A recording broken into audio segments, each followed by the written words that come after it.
Not that the customer service should be bad or there should be complaints in any other area, but things can be fixed. Once your clothing gets labelled as bad quality, especially if you're claiming to be a luxury brand, it's going to be difficult for you to sort of reclaim that reputation. So so overall it was everything in-house. I still depends on where you're trying to take the business. If depending on the size, where you're trying to scale it to.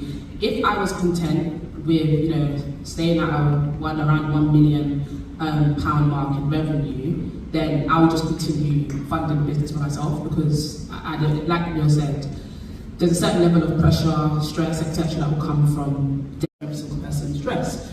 So this is where our collections became really important, releasing at least a collection a year, and collections that are timeless. So if the collection is released this year, it's not only that it can be worn this year. So you will see there's brides who get married and they're wearing a dress from the collection that was released 2 years ago, and so on. So that was really important for us. The reason why it's taken us like 10 years before we started doing any sort of outsourcing.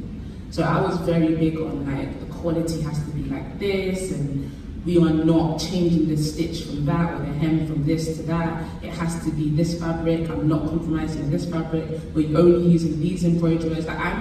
In life in general, I'm very particular. So at different points, as I mentioned before, where I saw that this is an opportunity, take advantage of it. I guess one of the things is you really have to believe in yourself. I always say believe in your source. If you genuinely believe in what you're doing and there's enough evidence and data to show that there is potential with this thing, then be quick, because if you don't do it, somebody else will. But I guess you always need to find balance as well. About my business and how it started was, I didn't start with stock. It wasn't a thing where I was, designing dresses, mass producing them, and then trying to shift the stock. It started by made to order, so making one dress and selling it. So the benefit of that is the dress production begins once someone has paid a deposit, so you're never actually at a loss. So I'm someone who, when an opportunity comes, I'm all over it. So as soon as we did her wedding, I was like, all the inquiries that are coming through, just tell them we're coming to America. I don't know when yet, but just tell them we're coming this year. And then one of the big moves that we did was we did our first major trunk show, which is where we were in America for 3 weeks. This was about 4 years ago now, 3 years ago.